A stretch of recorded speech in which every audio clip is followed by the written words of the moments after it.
It is the moment of maximum female vulnerability. You have just been intimate. You have shared your body, your energy, your essence. And now, as the oxytocin fades, a cold, creeping dread can wash over you. The questions begin to echo in your mind. Will he text me tomorrow? Was this just a hookup? Did I just give away all of my power? You find yourself trapped in a psychological purgatory, anxiously, passively, waiting for his move to validate the experience. But what if I told you that what you do in the crucial moments and hours after intimacy is profoundly more important than the act of intimacy itself? What if the nice, cuddly, reassuring things you have been taught to do are actually, paradoxically, killing his desire to come back for more? There is one specific, powerful thing a high-value woman does that flips a switch in a man's primal brain, instantly shifting him from a state of satisfaction and withdrawal to one of intrigue and obsession. Today, I am not giving you cute, feel-good advice. I am giving you a psychological weapon. The one thing to do after intimacy that leverages the very core of masculine psychology to ensure he doesn't just come back, but that he comes back chasing, thinking about you, wondering about you.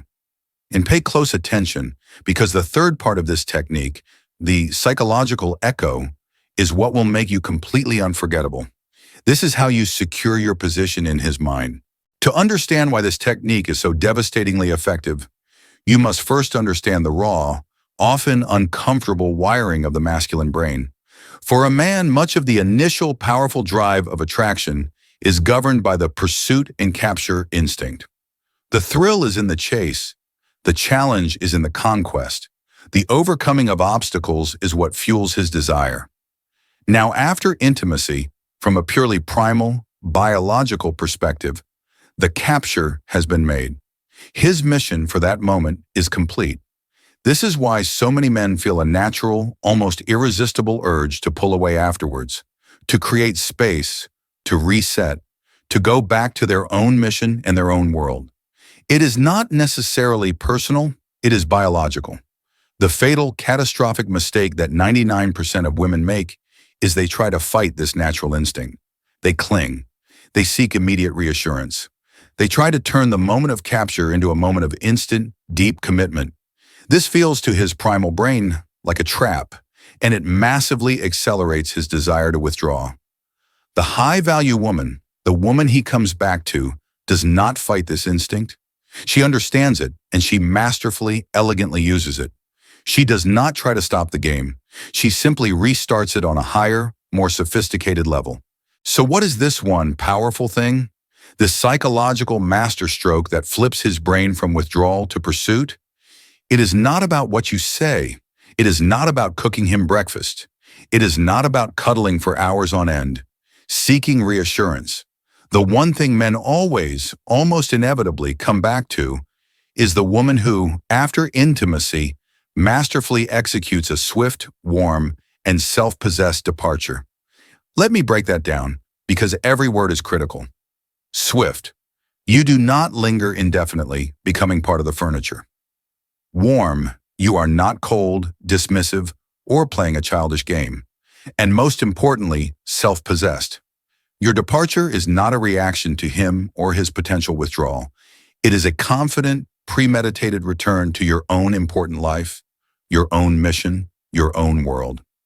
This single powerful act communicates, more effectively than any words ever could, that you are a high-value independent woman whose world does not revolve around him, that your time is valuable, and that he does not own you or your future attention simply because you have been intimate. It masterfully shatters his capture frame and instantly, powerfully reignites his pursuit instinct. He thought the game was over, and you, with one elegant move, have just revealed that it has only just begun on a much more intriguing level. Step number 1.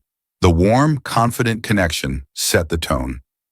The principle: your departure must be immediately preceded by a moment of genuine, warm, confident, and non-needy connection. The potent psychology. This is absolutely crucial. A cold, abrupt, or silent departure can make him think you regret the experience, that you are insecure, or that you are playing a childish, manipulative game. A warm, confident departure, on the other hand, communicates that you thoroughly enjoyed the intimacy, that you value the connection, but that it is not the center of your universe. It removes any potential for him to rationalize his own distance by thinking you are the one who is upset or regretful. It frames the experience as a mutual, positive success, the precise execution. After the intimacy and perhaps a brief, comfortable, non-needy cuddle, you initiate the disengagement. You give him a genuine, warm, lingering kiss, not a desperate, clinging one, but a confident, appreciative one. You make strong, warm, unwavering eye contact and say something simple, confident, and powerful, like, "That was amazing," or "I had a really wonderful time with you." It is a statement of fact, not a question seeking his validation or a promise of the future. Step number 2, the swift, purpose-driven departure. Demonstrate your value. The principle: you are almost always the first one to leave, and you have a legitimate, pre-existing, high-value reason for doing so. The potent psychology, this powerfully, undeniably demonstrates that you have a full, important, exciting life outside of him. Your mission, your purpose, your schedule continues, regardless of a night of passion. This creates profound scarcity. He immediately realizes that time with you is a privilege, not a guarantee, and something that must be earned and scheduled. This communicates immense self-respect and incredibly high value. The precise execution. You do not linger until the morning becomes awkward and you're making small talk over stale coffee. After the warm connection, you say, with a confident, unapologetic smile, "As amazing as this is, I have that early morning gym session, project deadline / important meeting / volunteer commitment that I absolutely need to get to." You get up, you get dressed with purpose, and you leave. You are not being kicked out. You are the one with a purpose, a mission, a kingdom to attend to. Step number 3, the psychological echo. Let his mind do the work. The principle: after your warm but swift departure, you create a powerful vacuum of silence. You do not, under any circumstances, text him first to check in, to say thank you again for a wonderful night, or to see when he's free next. You let him be the one to break the silence. The potent psychology. This is the most powerful, most psychologically potent step of them all. The man's brain, which was biologically programmed to be the one to create distance and pull away, is now suddenly confronted with your preemptive, high-value distance. The powerful, positive, open loop you've created by your warm but swift departure will now dominate his thoughts. He will start to wonder, did she really have as good a time as she said? She hasn't texted. She must be really busy. She must have a lot of options. I hope she's thinking about me. When will I hear from her? He is now the one in a state of uncertainty, which powerfully fuels his desire to seek clarity, to reestablish connection by reaching out to you. Dark psychology edge. This masterfully leverages the principle of investment. The person who texts first after an intimate encounter is often, on a subconscious level, perceived as the one who is more invested, the one who has less power. By forcing him to be the one to reinitiate, you make him psychologically invest further in you, and his brain will rationalize this new investment by increasing his attraction and his perceived value of you. You have successfully, brilliantly reignited the chase. Now, a critical, non-negotiable point of integrity. This post-intimacy power play is not about faking aloofness, about being a cold ice queen, or about playing childish, manipulative games.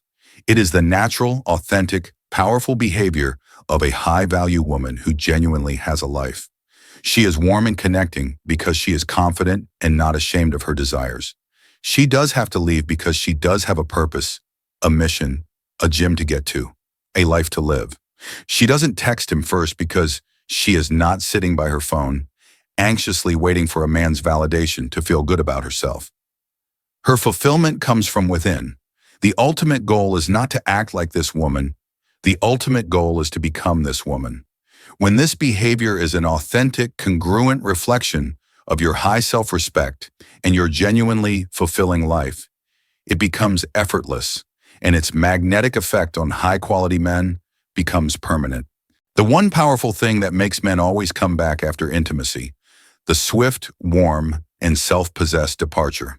It is composed of 1. A warm, non-needy, confident connection. You set a positive frame. 2. A swift, purpose-driven departure. You demonstrate your high value.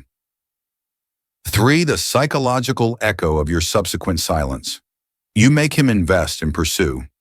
This, ladies, is about reclaiming your power in your most vulnerable moments. In the comments section below, let's have a real, uncensored, powerful conversation.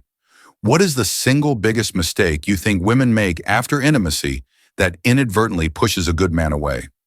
Let's build a powerful playbook of what not to do to help empower the entire sisterhood. If this video just gave you a powerful new strategy, a massive confidence boost, and a way to conquer your post-intimacy anxiety, share it. Let's empower more women to stop feeling anxious and start feeling and acting powerful. For more forbidden, potent truths about the deep psychology of attraction, power dynamics, and becoming a high-value woman that high-quality men can't help but chase, make sure you have absolutely obliterated that subscribe button and have activated all notifications. Your power is waiting to be claimed. Go out there and reclaim it.